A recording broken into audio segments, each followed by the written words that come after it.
ஏதாவது கான்ட்ரவர்சி இல்லாமல் அவர் என்னைக்காவது இந்த ஆளுநர் பேசியிருக்கிறாரா?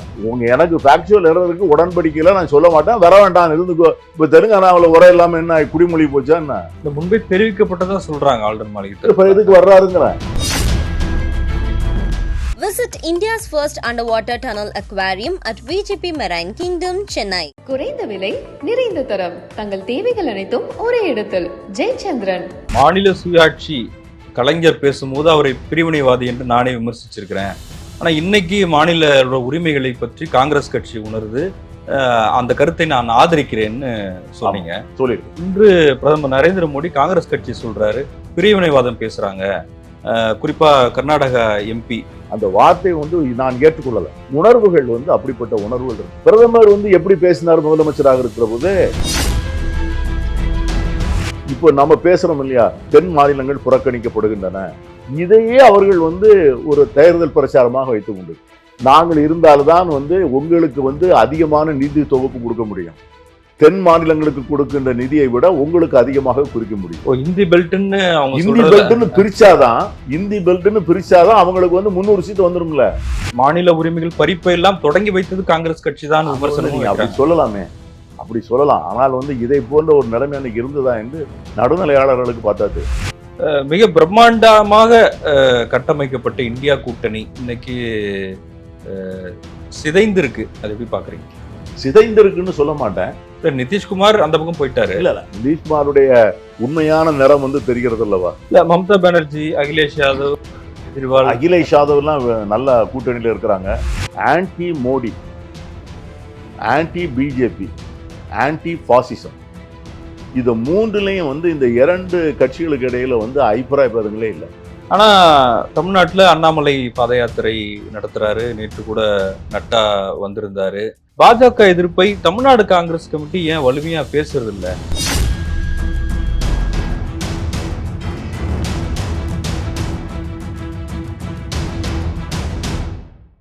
மின்னம்பலம் நேயர்களுக்கு வணக்கம். இந்த நேர்காணலில் நாம் சந்திக்கிறப்போ மாநில சிறுபான்மை ஆணையத்தின் தலைவரும் மூத்த காங்கிரஸ் கட்சி தலைவருமான திரு பீட்டர் அல்போன்ஸ் அவர்கள். வணக்கம். ஆளுநர் உரையை புறக்கணித்திருந்தார் ஆளுநர். அதற்கு ஆளுநர் மாளிகையிலிருந்து சில விளக்கங்களும் கொடுக்கப்பட்டிருக்குது. ஆளுநர் மீது அவதூறை பரப்பினார் சபாநாயகர், அதனாலதான் ஆளுநர் அங்கிருந்து வெளியேறினார். ஆளுநர் உரை புறக்கணித்தாலும் அவை நடக்கும்போது ஆளுநர் அங்கதான் இருந்தாரு. அந்த உரையில் அவருக்கு உடன்படாத சில விஷயங்கள் இருக்கு, படிக்கலனாலும் அங்கதான் இருந்தாரு. ஆனா அவரை கோட்சேவோடும் சாவர்கரோடும் சம்பந்தப்படுத்தி பேசி அவதூறு செய்ததனால் அவர் அங்கிருந்து வெளியேறினார் அப்படின்ற விளக்கத்தை கொடுத்துருக்குறாங்க. எப்படி பாக்குறீங்க? இல்ல, என்னை பொறுத்தவரையும் ஆளுநருடைய நடவடிக்கைகளை பார்க்கின்ற போது அவர் வெளியேற வேண்டும் என்கிற முடிவோடு தான் சட்டமன்றத்திற்கு வந்திருப்பதாகவே நான் கருதுகிறேன். ஏன்னா அவர் என்ன சொல்றாருன்னா, எனக்கு இந்த உரைகளில் சில பகுதிகளோடு எனக்கு உடன்பாடு இல்லை, அவைகளை நான் படித்தேன் என்று சொன்னால் அரசியல் சாசன சட்டம் கேலிக்கு பொருளாக ஆகிவிடும் அப்படிங்கிறதெல்லாம் அவர் சொல்றார். இப்போ நான் என்ன கேட்குறேன்னா, அப்படி அவருக்கு அதை மாதிரி அவர் உணர்ந்திருந்தார் என்று சொன்னால் அவர் மாநில அரசுக்கு ஒரு கடிதம் அளித்திருக்கலாம். நான் இந்த உரையை நான் படித்தேன், இதில் எனக்கு இந்த கருத்தில் உடன்பாடு இல்லை, இந்த உரையை நான் படிக்க விரும்பவில்லை அப்படின்னு அவர் தெரிவிச்சிருந்தாருன்னு வச்சுக்கிடுங்க. அப்போ அந்த மேட்டர் அதோட முடிஞ்சிருக்கும். இந்த முன்பே தெரிவிக்கப்பட்டதா சொல்றாங்க ஆளுநர் மாளிகை. இப்ப எதுக்கு வர்றாருங்கிறேன். அவர் இந்த உரையில எனக்கு உடன்பாடு இல்லை, நான் இந்த உரையை படிக்க முடியாது அப்படித்தானே நினைக்கிறாரு, அப்படித்தானே தெரிவிச்சிருக்கிறாரு. அவர் அந்த உரையை திருத்த சொல்லியிருக்காரு. அந்த உரையை அவங்க திருத்தாதவர் அவருக்கு தெரியும். ஏற்கனவே இருக்க உரையைத்தான் அவர் படிக்க போறது அவருக்கு தெரியும்.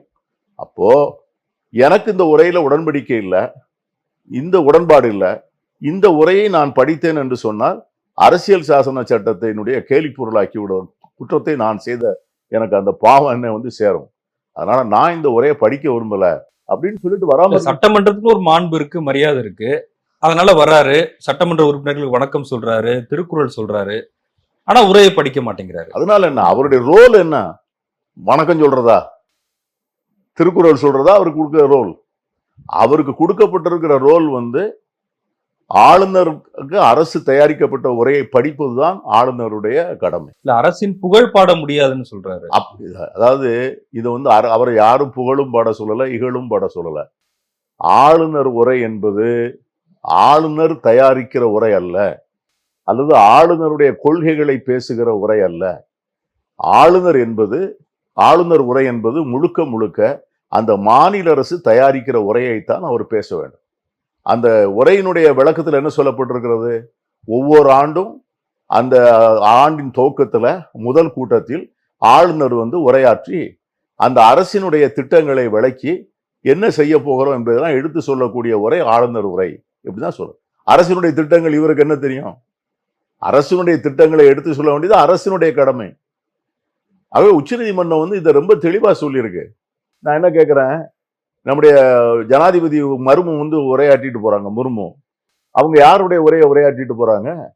ஒன்றிய அரசு தயாரிக்கிற உரை தானே. அதுல வந்து பிரதமரை வந்து பாராட்டி பேசுகிறார்களே. பிரதமர் வந்து அப்படிப்பட்டவர் இப்படிப்பட்டவர், பிரதமர் வந்து அதை செய்து விட்டார் இதை செய்து விட்டார். அதுல ஃபேக்ட்ஸ் இருக்குன்னு அவங்க நம்பலாம். எதை? அந்த உரையில. இதுல உங்க நம்பிக்கையே இல்லைங்கிறனா? உங்களுக்கு நோ ரோல் அட் ஆல். ஆளுநர் சொல்றாரு ஃபேக்சுவல் எரர் இருக்குன்னு சொல்றாரு. ஃபேக்சுவலா நீ முடியாதுன்னு சொல்லிட்டு போங்க, அவ்வளவுதான். எனக்கு ஃபேக்சுவல் எரர் இருக்கு, உடன்படிக்கையில நான் சொல்ல மாட்டேன், வர வேண்டாம் இருந்துக்கோ. இப்ப தெலுங்கானாவில் உரை இல்லாம என்ன குடிமொழி போச்சா என்ன? தெலுங்கானாவில் வந்து ஆளுநர் உரையை அந்த கூப்பிடுறதே இல்லை. சந்திரசேகர ராவ் இருக்க வரைக்கும் நம்ம தமிழ் விஷயம் கூப்பிடுறதே இல்லை. இல்ல அப்படிதான் படிக்காம இருக்காரு அவரு. நீங்க பிஎம் கேர் ஃபண்ட்ஸ்ல இருந்து நீங்க வாங்கி கொடுங்க அப்படின்னு சபாநாயகர் கேட்கறதெல்லாம் வந்து அது எல்லாம் இவர் அந்த கமெண்ட்டை சொல்ல போய் அவர் வந்தது. இவர் வந்து ஒண்ணுமே சொல்லாமல் அந்த முதல் பகுதியும் கடைசி பகுதியும் வாசிட்டு உட்கார்ந்து இருப்பாருன்னு வச்சுங்க. வேற எதுவும் மேற்கொண்டு எதுவும் சொல்லாம அவருக்கு வந்து speaker is the master of the house. Speaker is the master of the house. ஒரு உரை எது இடம்பெறணும் இடம்பெற முடியாதுங்கிறத வந்து சபாநாயகர் தான் முடிவு பண்ணணும். இல்ல இப்ப அந்த பேச்சு வந்து ஆளுநர் பேசணும் சரி, சபாநாயகர் அந்த குறிப்புல இல்லாத விஷயங்கள் பேசணும் சரி, இப்ப அவை குறிப்புல நீக்கப்படும் சொல்றாங்க. அது பேசிருக்க வேண்டாம்னு நினைப்பாங்கல்ல பொதுமக்கள் நினைப்பாங்கல்ல. நான் என்ன சொல்றேன், ஆளுநர் முதல்ல தானே ப்ரோவோக் பண்றாரு. நான் என்ன சொல்றேன், எல்லாத்துக்கும் ஒரு எதிர்வினை வந்துடும் இல்லையா? இல்ல நம்ம பொறுப்புல இருக்கிறவங்க ப்ரோவோக். அவர் ஆளுநர் பொறுப்புல இல்லையா? ஆளுநர் வந்து ஒரு கான்ஸ்டிடியூஷனல் ஃபங்க்ஷனரி. இவராவது எலெக்டட் ஸ்பீக்கர், யாராவது சபாநாயகராவது எலெக்டட் ஸ்பீக்கர் பை தி வந்து ரூலிங் பார்ட்டி. அவர் அப்படி அல்ல, he was a nominated man. அப்போ அவர் வந்து அந்த அந்த பதவிக்குள்ள ஒரு கண்ணியத்தோடு அவர் நடந்து கொள்ளணும்ல, அதை தவறிட்டார் அவர். நான் தான் என்ன சொல்றேன், அவர் ஒவ்வொரு முறையும் இதை போன்று ஏதாவது ஒன்றை செய்து செய்திகளில் இடம் பிடிப்பதுதான் அவருக்கு வந்து ஒரு பெரிய வந்து ஒரு அர்ஜி, அவருக்கு ஒரு நேச்சுரல் அர்ஜா இருக்கிறதாக நான் நினைக்கிறேன். பல விழாக்களை கலந்துக்கிறாரு, அதெல்லாம் செய்தி ஆகுது. எந்த விழாக்களையாவது ஒழுங்கா பேசுறாரா சொல்லுங்க? ஏதாவது கான்ட்ரவர்சி இல்லாமல் அவர் என்னைக்காவது இந்த ஆளுநர் பேசியிருக்கிறாரா? இந்தியாவில் எத்தனை ஆளுநர்கள் இருக்கிறாங்க? இந்த கேரள ஆளுநரையும் இவரையும் தவிர வேறு எந்த ஆளுநராவது ஏதாவது கான்ட்ரவர்சியில் வந்து மாட்டோம். இவர் ஒருத்தர் அங்க சபாநாயகர், துணை சபாநாயகரா இருக்காருல்ல, நம்முடைய துணை ஜனாதிபதியா இருக்காருல்ல, அவர் வந்து மேற்கு வங்க மாநிலத்தில் இதே போதுதான் நடந்து கொண்டார். மேற்கு வங்க மாநிலத்தில் இதே மாதிரி நடந்ததால் தான் அவரை வந்து தூக்கி துணை குடியரசுத் தலைவராக ஆக்கி மாநிலங்களவையில் அவரை சபாநாயகர் ஆக்கி வச்சிருக்கிறோம். அவரும் பார்த்தீங்கன்னா இதை போல்தான். இவர்கள் எல்லோருமே வந்து ஒரு கொள்கை வயப்பட்டவர்கள். அந்த கொள்கையை எந்த இடத்தையும் முன்னிறுத்த வேண்டும் என்று நினைக்கிறார். ஒரு தத்துவார்த்த ரீதியாக அவர்கள் வந்து நம்ம சொல்றோம் இல்லையா, இந்த RSS-னுடைய அந்த மதவாத அரசியலை வந்து ஏற்றுக்கொண்டவர்கள். இந்தியாவில் வந்து வந்து இந்தி பேசுகிற மாநிலங்கள் மட்டும்தான் முன்னுரிமை, ஒரே நாடு ஒரே மக்கள் ஒரே மொழி, இந்த மாதிரி இந்த இந்து தேசியம் பேசுகிறார்கள் அல்லவா, இதுல வந்து நம்முடைய ஆளுநருக்கு ரொம்ப நம்பிக்கை இருக்கிறது. முழுக்க முழுக்க அந்த கொள்கையில ஊறி போனவராக தன்னை அடையாளம் கண்டு கொள்கிறார். அதை அவர் வெளியே போய் பேசலாம், அதற்காக அவர் முழு நேரமா பயணிக்கலாம், அவருடைய சொந்த மாநிலத்தில் போய் ஒரு அரசியல் செய்யலாம், தேர்தல் நிற்கலாம், இந்த கொள்கையை மக்கள்கிட்ட சொல்லலாம். ஆனால் ஆளுநர் என்கிற ஒரு அரசியல் சாசன சட்ட பொறுப்பை எடுத்துக்கொண்டு வந்து தமிழ்நாடு போன்ற ஒரு மாநிலத்தில் உட்கார்ந்து கொண்டு அந்த மாநில அரசை செயல்பட விடாமல் முடக்குவதும், தினசரி ஏதாவது ஒரு விவகாரத்திலே ஒரு விவகாரமான ஒரு அரசியலை பேசி மக்கள் மத்தியிலே வந்து வீண் பதட்டத்தை வாதங்களை உண்டு பண்ணுவதும் ஒரு ஆளுநருக்கு அழகல்ல. நீங்க நம்ம பேட்டியில கூட முன்னாடி சொல்லியிருந்தீங்க, மாநில சுயாட்சி கலைஞர் பேசும்போது அவரை பிரிவினைவாதி என்று நானே விமர்சிச்சிருக்கிறேன். ஆனா இன்னைக்கு மாநில உரிமைகளை பற்றி காங்கிரஸ் கட்சி உணருது. அந்த கருத்தை நான் ஆதரிக்கிறேன்னு சொன்னீங்க. சொல்லியிருக்கேன். இப்ப ஆளுநர் விஷயத்திலயும் ஆளுநர்கள் கூடாது அப்படிங்கிறது தான் திமுகவோட கருத்து. அந்த கருத்தை எப்படி பாக்குறீங்க? இப்பொழுது நான் அந்த கருத்துல நியாயம் இருப்பதாக நான் நினைக்கிறேன். ம். இப்போ இன்னைக்கு நம்ம புதிதாக ஆளுநர்கள்லாம் எப்படிப்பட்டவர்கள் நியமிக்கப்படுகிறார்கள், அவருடைய அணுகுமுறை எப்படி இருக்கிறது, அவர்களுடைய செயல்பாடுகள் எப்படி இருக்கிறது என்பதை பார்க்கின்ற போது இந்த ஆளுநர்களுடைய ஒரிஜினல் அவங்களுடைய எதுக்காக வேண்டிய அரசியல் சாசன சட்டம் இந்த ஆளுநர் பதவி என்று ஒருனை பற்றி யோசித்தார்கள் என்று சொன்னா அவங்க ஒரு ஒன்றிய அரசுக்கும் மாநில அரசுக்கும் இடையிலே ஒரு உறவு பாலமாக, ஒரு நல்லெண்ண தூதுவராக, ஒரு நிறைந்த அனுபவம் பெற்ற ஒரு அரசியல்வாதி, அந்த பல மாநிலங்களிலே நிறைந்த நடைமுறை அரசியல், கள அரசியல் இவற்றையெல்லாம் பண்பட்டு பல பொறுப்புகளிலே இருந்து மிகுந்த அனுபவத்தோடு வருகின்றவர்கள்.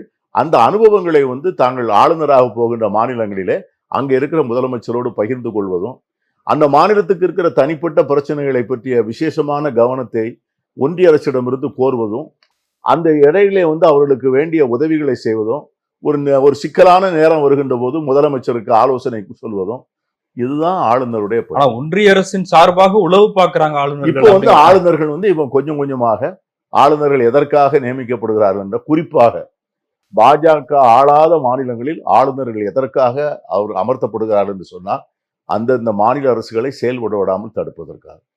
உதாரணமாக எங்கெல்லாம் கொள்கை வெளிப்படாமல் பாஜகவினுடைய இந்த இந்து தேசியம் என்கிற அந்த அடிப்படைவாத கொள்கையிலே உடன்பட மறுக்கிறார்களோ அந்த மாநில அரசுகளை நிர்மூலமாக்குவதற்கு இதை போன்ற ஆளுநர்கள் தேர்ந்தெடுத்து அனுப்பப்படுகிறார். நாகாலாந்திலே இப்படிதான் இருந்திருக்காரு. இவருடைய அணுகுமுறை நாகாலாந்திலே இப்படித்தான் இருந்திருக்காரு. ஆகவே இப்படிப்பட்டவரை தேர்ந்தெடுத்து அனுப்புவதின் காரணமே இந்த அரசுக்கு ஏதாவது ஒரு இடையூறுகளை தொடர்ந்து விளைவித்துக் கொண்டே இருக்க வேண்டும் என்கிற அடிப்படையில். நீங்க திமுகவை அந்த காலத்துல திமுக மீது வைத்த விமர்சனம், இன்று பிரதமர் நரேந்திர மோடி காங்கிரஸ் கட்சி சொல்றாரு பிரிவினைவாதம் பேசுறாங்க. குறிப்பா கர்நாடகா எம்பி டி.கே. சுரேஷ் பேசினார் இல்லையா, அவர் தென் மாநிலங்கள் தனியா போறதுக்கான முழக்கம் ஏற்படும்லாம் பேசினாரு. அதை எப்படி பாக்குறீங்க? இல்ல அதாவது இன்னைக்கு தென் மாநில மக்களுக்கு தாங்கள் எல்லோரும் ஒரு காலனி மாநிலங்களில் இருக்கிறோம் என்பதை போன்ற ஒரு உணர்வு ஏற்படுவதற்கான சூழ்நிலையை பாஜக அரசு ஏற்படுத்தி இருக்கிறது. காலனி மாநிலங்கள்னு நான் ஏன் சொல்றேன்னா, இந்தியா காலனி நாடாக இருந்தது பிரிட்டிஷாருக்கு. காலனி நாடுடைய ஒரே தகுதி என்னன்னா, அது வரி கட்டுவதற்கு மட்டுமே இருக்கின்ற நாடு. அந்த பிரஜைகளுக்கு வேற மன்னர்களுடைய ஆட்சியில வேற அவங்களுடைய பிரிட்டிஷ் குடியுரிமையுடைய பெற்ற குடிமக்களை போல நமக்கு குடியுரிமை கிடையாது, நமக்கு மற்ற உரிமைகள் கிடையாது. ஆனால் வரி கட்டுவதற்கு மட்டுமே நாம் கடன்பட்டவர்கள். அதை போல இந்த பாஜக ஆளுகின்ற இந்த ஒன்றிய அரசை கையிலே வைத்துக் கொண்டிருக்கின்ற காலத்திலே குறிப்பாக தென் மாநிலங்கள் பொருளாதார ரீதியாக வரி ஈட்டுவதிலும், தேர்ந்த அரசு நிர்வாகத்தை நடத்துவதிலும், மக்கள் நல திட்டங்களை நிறைவேற்றுவதிலும் நல்ல விதமாக செயல்பட்டு வருகின்ற இந்த மாநில அரசுகள் வரி ஈட்டுவதற்காக மட்டுமே பயன்படுத்தப்படுகின்ற சூழ்நிலையை பார்க்கிறோம்.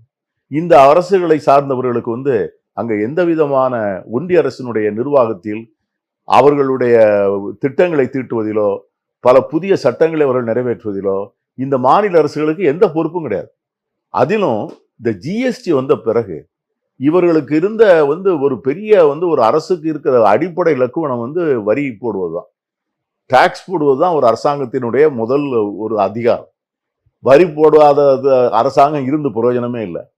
இந்த வரி விதிக்கின்ற அதிகாரத்தை எல்லாம் மாநில அரசுகளிடமிருந்து பறித்து கொண்டு அதை பூரா ஒட்டுமொத்தமாக வசூல் செய்து கொண்டு வைத்துக்கொண்டு அதுல நியாயமான பங்கு தொகைகளை கூட கொடுக்காமல் இந்த மாநிலங்களை நிதி ரீதியாக நிர்வாக ரீதியாக செயல்பட விடாமல் எந்த விதமான அடிப்படை செலவினங்களுக்கு கூட பிச்சை பாத்திரத்தை ஏந்தி கொண்டு டெல்லிக்கு பிரதமருடைய அலுவலகத்திலும் ஒன்றிய அரசினுடைய பல்வேறு அமைச்சர்களுடைய வாசலிலும் போய் பிச்சைக்காரர்களை போல அந்த முதலமைச்சர் நிற்க வேண்டும் என்கிற சூழ்நிலை உருவாக்கி வைத்திருப்பது இந்த சூழ்நிலை. அந்த வேதனையில் தான் அவர் பேசுகிறார்.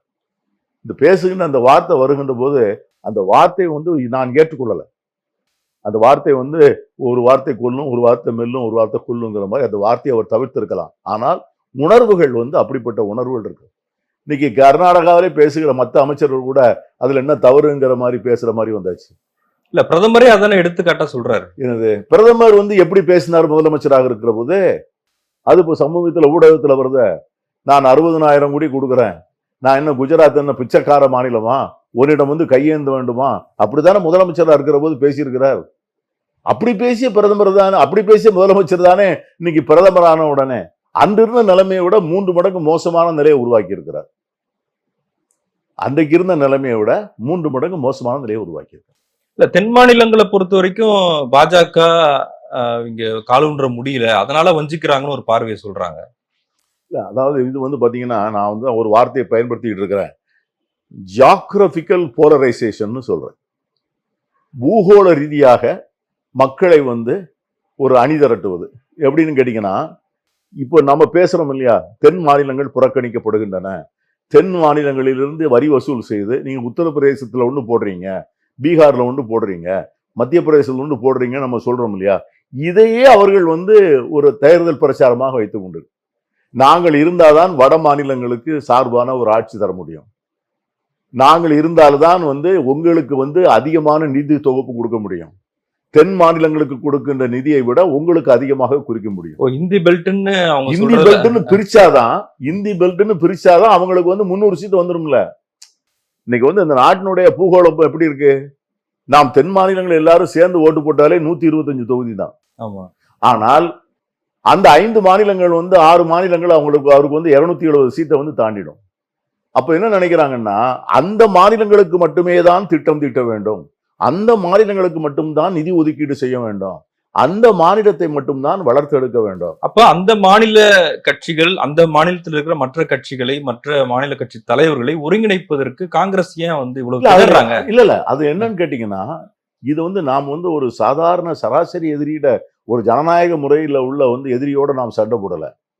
நம்ம இப்போ சண்டை போடுற எதிரி யாருன்னு கேட்டீங்கன்னா, எந்த விதமான, அதாவது இதுவரைக்கும் நாம் வந்து எதெல்லாம் சட்டத்திற்கு விரோதம் என்று நினைத்தோமோ, எதெல்லாம் வந்து அரசியல் சாசன சட்டம் ஏற்றுக்கொள்ளாது என்று நினைத்தோமோ, எதெல்லாம் ஜனநாயக நெறிமுறைகள் இல்லை என்று சொன்னோமோ, அதையெல்லாம் வந்து நீதிமன்றங்களின் வாயிலாகவே செய்ய வைக்கிறாங்க இல்லையா.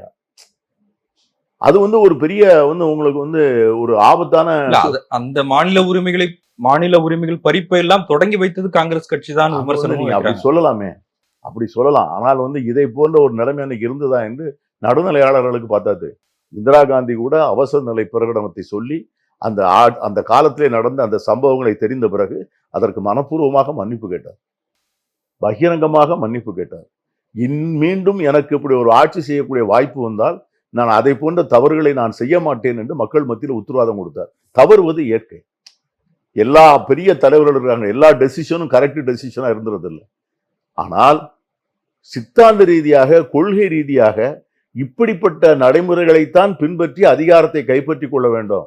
இந்த நாட்டில் வந்து ஒரு வலுவான ஒரு பயங்கரவாதத்தை உருவாக்கக்கூடிய மதவாதத்தை சித்தரிப்பது, ஏதுமறியாத இஸ்லாமியர்களை வந்து எதிரிகளாக கட்டமைப்பது, மத சிறுபான்மையினரை இந்த தேசத்திற்கு அந்நியராக சித்தரிப்பது, இவைகளெல்லாம் தான் அவர்களுடைய ஆட்சிக்கு அதிகாரத்தை கைப்பற்றுவதற்கான வழி என்று எண்ணுவது. அதன் மூலமாக பெரும்பான்மை மக்கள் மத்தியிலே வந்து இந்த நஞ்சை ஊட்டுவது, வெறுப்பு நஞ்சை ஊட்டுவது. இப்ப அதுவே வந்து ஒரு பெரிய விஷப்பயிரா வளர்ந்து நிக்குது இல்ல. அந்த சித்தாந்தத்திற்கு எதிரியாக இப்ப காங்கிரஸ் கட்சியோ இல்ல மம்தா பானர்ஜியோ அகிலேஷ் யாதவோ அரவிந்த் கெஜ்ரிவாலோ இருக்காங்களா? இதை வந்து நான் சொல்றேன், இதை வலுவாக எடுத்து சொல்லவில்லை என்பதை நான் வந்து ஒத்துக்கொள்வேன். காங்கிரஸ் கட்சியோட என்னை போன்றவர்கள் நான் ஒரு 3 வருஷமாவே நான் சொல்லிட்டு இருக்கேன். அதாவது பாஜக வந்து எந்த ஆயுதத்தை கையில் எடுக்கிறதோ, ஒரு நேரேட்டிவ், அவங்க வந்து ஒரு அரசியல தத்துவத்தை சொல்றாங்க, அதற்கு மாற்று தத்துவத்தை நம்ம சொல்லணும். நீங்க வந்து அவங்க வந்து ஹிந்துத்துவா அப்படின்னு சொன்னா நாம வந்து சாஃப்ட் ஹிந்துத்துவான்னு சொல்லக்கூடாது. அதுதான் பயம். அந்த பயத்தை வந்து நம்ம வந்து மற்ற அரசியல் கட்சிகள் வந்து நிச்சயமாக இது வந்து, ஏன்னா இந்த நெருக்கடி வந்து காந்திக்கு இருந்தது, இந்த நெருக்கடி வந்து நேருவுக்கு இருந்தது. நேருவின் காலத்திலையும் காந்தியடிகள் காலத்திலையும் இதே வந்து இந்து மகா சபா இதை போன்ற வெறுப்பு அரசியலைத்தான் வளர்த்து எடுத்தார். ஆனால் காந்தியடிகளும் நேருவும் வந்து அதற்கு வலுவான வந்து சக்தி வாய்ந்த ஒரு தலைவர்களாக இருந்து மக்களை வந்து அந்த அரசியலுக்கு எதிராக தட்டி எழுப்பினார். இப்போ நேரு வந்து எந்த பதத்தினையும் ஒத்துக்கல. நேரு வந்து தன்னுடைய ஆட்சி காலத்துல இதை போன்ற சமரசத்திற்கு அவர் தயாராகவே இல்லை. தன்னை பொறுத்தவரை அரசாங்கத்திற்கு மதம் கிடையாது, அரசாங்கத்திற்கு வந்து கிடையாதுங்கிறதுல அவர் வந்து ரொம்ப வந்து தெளிவாக சொல்லிட்டார். எனவே தான் நான் என்ன சொல்றேன்னா, இன்னைக்கும் காங்கிரஸ் கட்சி கொள்கை வயப்பட்ட இயக்கமாக காங்கிரஸை வளர்த்தெடுக்க. ஆனா பண்டித நேரு வந்து இடஒதுக்கீட்டுக்கு எதிராகவே இருந்தாருன்னு பிரதமர் சொன்னார் இல்லையா? ஆமா, அவர் கடிதத்தை கூட ஆதாரமா காமிச்சார். அவர் தான் முதல் அதாவது அவருக்கு இடஒதுக்கீடுனா என்னன்னு முதல்ல வந்து அவருக்கு ஃபர்ஸ்ட் அமெண்ட்மெண்ட் வர்றதுக்கு என்ன தேவைன்னு அவருக்கு புரியல. சென்னை உயர்நீதிமன்றத்தினுடைய தீர்ப்பை ஒட்டி அந்த பெரிய பிரச்சனை வருகின்ற போது பிற்படுத்தப்பட்ட மிகவும் பிற்படுத்தப்பட்ட மக்களுக்கு வந்து இடஒதுக்கீடு வந்து அது இல்லாமலாம் அவங்களால வந்து படித்து வேலை வாய்ப்புகளை பெற முடியாதுங்கிற அந்த கான்செப்ட் அவரால் புரிய முடியல. தலைவர் காமராஜர் போய் அதை விளக்குகிறார். காமராஜர் போய் எடுத்து சொன்ன உடனே அதில் இருக்கிற நியாயத்தை உணர்ந்த உடனே அரசியல் சாசன சட்டம் வந்து நிறைவேற்றப்பட்டு ஓராண்டு கூட நிறைவேறல. அந்த நேரத்தில் ஃபர்ஸ்ட் அமெண்ட்மெண்ட் அவர் கொண்டு வர்றாருல, அதை ஏத்துக்கிறார்ல. அந்த மனப்பான்மை உங்க இல்லையா, உங்களுக்கு இல்லையா அவரு? ஸோ அதனால வந்து நேரு வந்து ஒரு ஜனநாயகவாதி. சில விஷயங்கள் எனக்கு தெரியாம இருக்கலாம், சில விஷயங்கள் எனக்கு புரியாம இருக்கலாம். நான் வளர்ந்த வளர்ப்பு, நான் வந்த பின்வணி, நான் வந்து அரசியல், இதை போன்ற ஒரு தேவை வந்து சமூகத்தில் ஒரு மட்டத்தில் இருக்கு. அந்த தேவையை வந்து உணர்ந்து செய்தாதான் அந்த மக்களை வந்து முன்னேற்ற முடியும் அப்படிங்கிற புரிதல் இல்லாத ஒரு சூழ்நிலையில காமராஜரை போல கீழே இருந்து வந்த ஒரு தலைவர், எல்லா இடத்திலையும் களப்பணி செய்து இதே போல அடித்தட்டு மக்களோடு மக்களாகவே வாழ்ந்த ஒரு தலைவர், அடித்தட்டு மக்களுடைய வலியை வந்து சொல்லுகின்ற போது நேருவை போல ஒரு பெரிய தலைவர் ஏற்றுக்கொள்கிறார். அதை உடனே அந்த அமெண்ட்மெண்ட்டுக்கு வழி செய்கிறார். அதே மாதிரி இந்தி பேசாத மாநில மக்கள் மத்தியில இந்த மாதிரி எங்களுக்கு ஒரு பயம் இருக்குது, எங்க மேல நீங்க இந்தியை திணிக்கிறீங்க, அது மட்டும் திணிக்க கூடாது அப்படின்னு சொன்னா கூட பெரும்பான்மையாக இந்தி வாழ்கின்ற மாநில மக்கள் மத்தியிலிருந்து தேர்ந்தெடுக்கப்பட்டு வருகிற நேரு உடனே சொல்றாரு, நீ என்னைக்கு தமிழ் எப்ப நீங்க விரும்புகிற வரை ஆங்கிலம் ஆட்சி மொழியாக இருக்குங்க. இன்னைக்கு அந்த மாதிரி அவர் பேசுவாரா? நீங்க மோடி அவரால் பேச முடியுமா? அப்படி தமிழ்நாட்டு மக்கள் விரும்புகிற வரை ஆங்கிலம் மட்டுமே ஆட்சி மொழியாக இருக்கும்னு அவரால் பேச முடியுமா? அவரு நேருவினுடைய பெருந்தன்மை வேறு, அவருடைய ஜனநாயக போக்கு வேறு, அவர் வந்து ஏற்றுக்கொண்ட தத்துவம் ஒரு, அது வந்து காந்திய தத்துவத்தினுடைய கடைந்தெடுத்த முத்து அவர். அதனால அவரையும் இவரையும் நம்ம கம்பேர் பண்ணவே முடியாது. மிக பிரம்மாண்டமாக கட்டமைக்கப்பட்ட இந்தியா கூட்டணி இன்னைக்கு சிதைந்திருக்கு. அது எப்படி பாக்குறீங்க? சிதைந்திருக்குன்னு சொல்ல மாட்டேன். நிதிஷ்குமார் அந்த பக்கம் போயிட்டாரு. இல்ல, அதாவது நீங்க போனவர்கள் எப்படிப்பட்டவர்கள்னு பார்க்கணும். அவர் வந்து இப்பவுமே போனது நல்லதா, இல்லை தேர்தல் முடிந்த பிறகு அவர் வந்து வெளியே இதற்கால ஒரு சொல்லி போட்டு போற நல்லதான்னு பார்க்கணும்.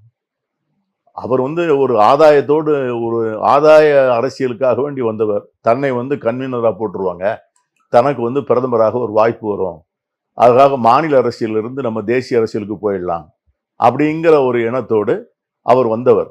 ஆனால் வந்து எப்பொழுதும் வந்து அவருடைய ஒரு நிலைப்பாடா ஸ்டடியா இருப்பாருன்னு கட்சியில இருந்த எல்லாருமே நம்பல. அந்த இந்தியா கூட்டணியில இருந்த அவர் சொன்ன காரணம் கூட ஒவ்வொரு இடமா நம்ம கூட்டம் போடுறோமே தவிர செயல்பாடுகள் இல்லை இந்தியா கூட்டணின்னு சொல்லியிருக்காரு. அந்த செயல்பாடுகள் உடனே போயிடுறதா என்ன லட்சியத்துல அப்படின்னா ஒதுங்கிக்கலாம். இப்போ நான் என்ன சொல்றேன், நம்ம ஒரு கொள்கைக்காக ஒரு அணி அமைக்கிறோம், அந்த கொள்கைக்காக அந்த அணி சபல்படலை அப்படின்னு சொன்னா நான் வந்து இந்த அணியில இருந்து இல்லையான்னு ஒதுங்கிக்கலாமே ஒழிய நேரா போய் இதற்கு மாற்று சிந்தனை உள்ளவர்களிடம் போய் சேர்ந்து இப்போதான் நான் தவறு பண்ணி திரும்பி வந்துட்டேன்னு சொல்றது வந்து எப்படி நியாயமா இருக்க முடியும்னு நினைக்கிறீங்க? நிதிஷ்குமாருடைய உண்மையான நிறம் வந்து தெரிகிறது அல்லவா? அவர் வந்து எப்படி நினைக்கிறாங்கன்னா 9 முறை வந்து முதலமைச்சராக பதவியேற்றிருக்கிறார். 9 முறை முதலமைச்சராக பதவியேற்கின்ற போதும் அவருடைய சட்டமன்ற உறுப்பினர்கள் எண்ணிக்கை வந்து சிறுபான்மை தான். ஆனால் அந்த சிறுபான்மை எண்ணை வந்து எவ்வாறு வந்து ஒவ்வொரு முறையும் தனக்கு சாதகமாக பயன்படுத்தி ஒவ்வொரு முறையும் ஒவ்வொருவரோடு சேர்ந்து கொண்டு பெரும்பான்மையாக இருக்கிற கட்சிகளோடு சேர்ந்து கொண்டு தன்னை வந்து முதலமைச்சராக நியமித்துக் கொள்கிறார். அவருடைய ஒரே எதிர்பார்ப்பு வந்து கன்வீனராகி பிரதமராக வேண்டும் என்கிற எண்ணத்தோடு வந்தார். அது வந்து நிச்சயம் நடக்காது என்று தெரிந்தவுடனே தன்னுடைய இருக்கின்ற இடத்தையாவது தக்க வைத்துக் கொள்ள வேண்டும் என்று பீகாருக்கு ஓடிட்டார். அவ்வளவுதான். இல்ல, மம்தா பானர்ஜி, அகிலேஷ் யாதவ், கெஜ்ரிவால், அகிலேஷ் யாதவ்லாம் நல்ல கூட்டணியில இருக்கிறாங்க, எல்லாம் ஆல்மோஸ்ட் முடிஞ்சு போச்சு. அவரும் அதிகாரப்பூர்வமா எத்தனை தொகுதிகள்லாம் இன்னும் வரல. ராகுல் காந்தி அவரும் பாத யாத்திரையே ஒன்னா போறாங்க. மமதா பானர்ஜி அவர்கள் வந்து பேசுவதும் பல இடங்கள்ல வந்து அங்க வந்து ஒரு ட்ரிக்கிள் சிச்சுவேஷன். இடது சிபிஎம்மும் அங்க வந்து வலுவான கட்சியாக இருக்கிறது. ஆகவே அதை வந்து காங்கிரஸ் வந்து ரொம்ப மிதமாக, மெதுவாக, ரொம்ப கவனமாக கையாட வேண்டியிருக்கு. ஏன்னா அதே நேரத்தில் வந்து மார்க்சிய கம்யூனிஸ்ட் கட்சியையும் அவங்க வந்து ரொம்ப சிரமத்துக்குள்ளாக்க விரும்பலை. இதே போல கேரளாவிலையும் ஒரு பிரச்சனை இருக்கு. இந்த 2 மாநிலங்களில் தான் பிரச்சனையே ஒழிய நீங்க வந்து இந்த ஆனா ஒன்ன பார்க்கணும், நீங்க இந்த இடங்களிலெல்லாம் வந்து பாஜக வெற்றி பெற முடியாது.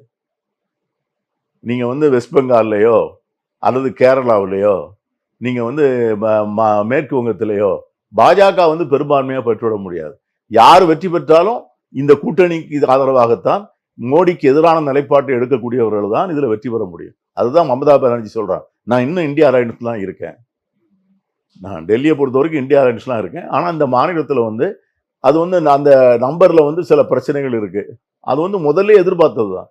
இந்த 3-4 மாநிலங்கள்ல வந்து பிரச்சனை இருக்கும் அப்படின்னு எதிர்பார்த்தது தான். ஆகவே அதை இன்னும் எவ்வளவு தூரம் காங்கிரஸ் கட்சி விட்டு கொடுக்க முடியுமோ அவ்வளவு தூரம் விட்டு கொடுக்க தயாராக இருக்கிறார்கள். ராகுல் காந்தி அவர்களே நேரடியாக பேசி இதை சரி பண்ணலாம்னு நினைக்கிறாரு. இந்த நாள் இருக்கிறது பார்ப்போம். தமிழ்நாட்டை பொறுத்த வரைக்கும் காங்கிரஸ் கட்சிக்கும் திமுகவுக்கும் ஒரு இழுபறி இருக்கு. தொகுதி பங்கீடுல தொகுதியிலே குறைக்கிறாங்க திமுக அப்படின்ற மாதிரி எல்லாம் பேசப்படுது. அதாவது இந்த கூட்டணி இருக்கே, திராவிட முன்னேற்ற கழகம் காங்கிரஸ் கூட்டணி வந்து tried tested and proved alliance. பல முறை வந்து இந்த அலையன்ஸ் வந்து வெற்றிகரமாக அது பயன்படுத்தப்பட்டு அது செயல்பாடாகி வெற்றி தரக்கூடிய கூட்டணியாக பல தேர்தல்களில் நடந்து முடிந்திருக்கிறது. ரெண்டாவது, இன்னைக்கு வந்து ரெண்டுமே வந்து இன்னைக்கு அகில இந்திய அளவில் anti Modi, anti BJP, anti பாசிசம், இது மூன்றுலையும் வந்து இந்த 2 கட்சிகளுக்கு இடையில வந்து அபிப்பிராய பேதங்களே இல்லை.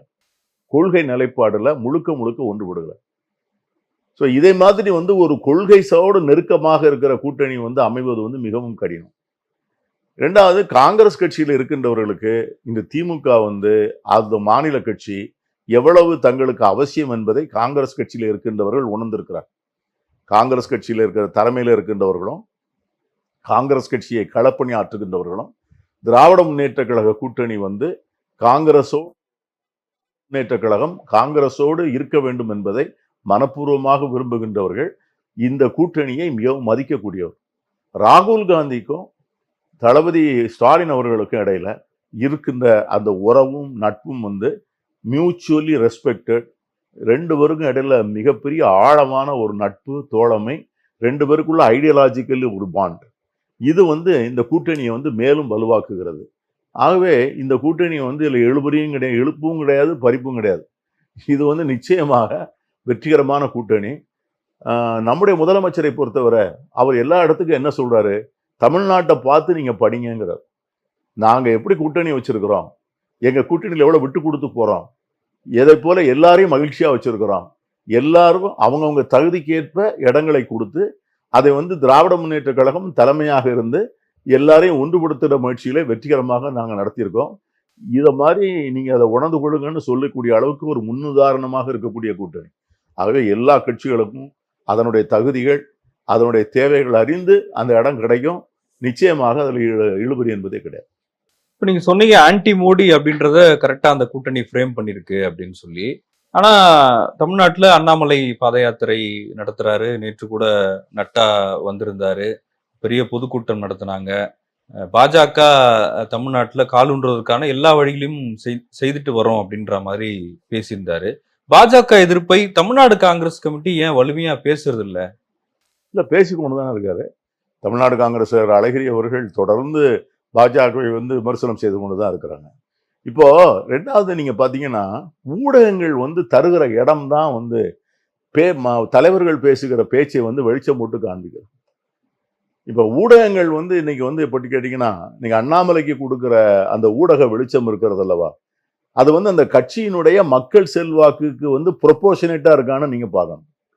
அந்த கட்சியினுடைய தகுதிக்கு, அந்த கட்சியினுடைய அசம்பிளி பிரசன்ஸுக்கு, தமிழ்நாட்டில இருந்து பார்லிமெண்டரி பிரசன்ஸ், இதுக்கெல்லாம் மீறி அவர்களுக்கு வந்து ஒரு வெளிச்சம் கொடுக்கப்படுகிறது. என்னன்னா, இன்னைக்கு அவங்களுக்கு வந்து ஒன்றிய அரசிலிருந்து கொடுக்கப்படுகிற அழுத்தம், குறிப்பாக செய்தி மற்றும் விளம்பரத்துறையிலிருந்து ஒன்றிய அரசின் மூலமாக கொடுக்கப்பட்ட அழுத்தம் வந்து வெகுஜன ஊடகங்கள் என்று கருதக்கூடிய very big national dailies, national media, இவர்கள் வந்து ஒரு நாளைக்கு வந்து ஏறக்குறைய வந்து 23 மணி நேரம் வந்து அவர்கள் பாஜக பிரச்சாரத்தை தான் செய்யறாங்க.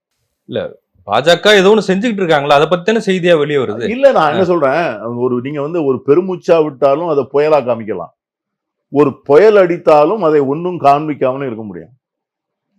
இன்னைக்கு உத்தரப்பிரதேசத்துல ஒரு இருந்த ஒரு 50, 60, 70, 80 ஆண்டுகளாக இருந்த ஒரு பள்ளிவாசல போய் திடீர்னு இடித்து அது தொடர்பாக ஏற்பட்ட துப்பாக்கி சூடு நடந்தது. அதுல ஏதோ நீங்க 10 பேர் இறந்ததாக செய்தி லேசா வந்திருக்கு. ஆனா உள்ளபடி என்ன சொல்றாருன்னா, துப்பாக்கி சூடு நிறைய இருக்கும், இழப்புகள் நிறைய இருக்கும்னு சொல்றாங்க. ஆனால் இதுவரைக்கும் எந்த ஊடகமும் அதை பற்றி இந்த ஊர்ல பேசவும் இல்லை, பேசப்படவும் இல்லை. அதே மாதிரி அண்ணாமலை பல நேரங்கள்ல முன்னுக்கு பின் முரணாக பேசக்கூடிய செய்திகளை போய் சொல்றாரு. அவரே சொன்னார், துரைமுருகன் வீட்டு கதவை ஈடி தட்டும்னு சொன்னார். அவரே சொல்லி ஊடகத்துல பார்த்தோம். பிற 2 நாள் கழிச்சு அப்படி சொல்லவே இல்லைங்கிறார், நானே அப்படி சொல்லலைங்கிறார். ஆனால் ஊடகங்கள் இதை எதையுமே பெரிதாக எடுத்துக்கொள்வதில்லை. அதனால எந்த இடத்துல ஒரு நிறைய கூட்டம் இருக்கிறதோ அந்த இடத்த மட்டுமே காண்பிக்க வேண்டியது அவங்களுடைய தொலைக்காட்சியில, பாத யாத்திரையில. கூட்டமே இல்லாத இடங்களை அப்படியே இருட்டடிப்பு செய்வது. அதே நேரத்துல எதிர்க்கட்சிகள் மிக சிறப்பாக நிகழ்ச்சி நடத்தினாலும் கடைசி நேரத்துல கொஞ்சம் இடங்கள் காலியாக இருக்கின்ற போது இப்படித்தான் அந்த கூட்டம் நடந்தது என்று சொல்வது. இதை போன்ற ஊடகங்கள் தருகின்ற வெளிச்சம்தான் அரசியல் கட்சிகள் தலைவருடைய பேச்சுகளுக்கு விளம்பரம் தருகிறது. தொடர்ந்து காங்கிரஸ் கட்சி பணிகளை செய்து கொண்டிருக்கிறது. கடந்த ஒரு 3 நாட்களுக்கு முன்னால கூட சென்னையில் காங்கிரஸ் வழக்கறிஞர்கள் தனியாக ஒரு கூட்டம் நடத்தி தேர்தல் பிரச்சாரத்தை எப்படி நடத்துவது, எப்படி பாஜகவை எதிர்கொள்வது என்று ஒரு 300-400 வழக்கறிஞர்கள் நம்முடைய ஈசிஆர்ல ஒரு ரிசார்ட்ல பண்ணாங்க. நானே போய் துவக்கி வைத்தேன். இது வட மாவட்டங்களுக்கு, தென் மாவட்டங்களுக்கு இதே போல குற்றாலத்திலே நடந்தது, அதை துவங்கி வச்சிருக்கிறோம். இப்போ அடுத்த வாரத்தில் SC/ST பிரிவை சார்ந்தவர்கள் தனியாக ஒரு 1000 மாணவர்களுக்கு கருத்துப்பட்டறை வைத்திருக்கிறார்கள்.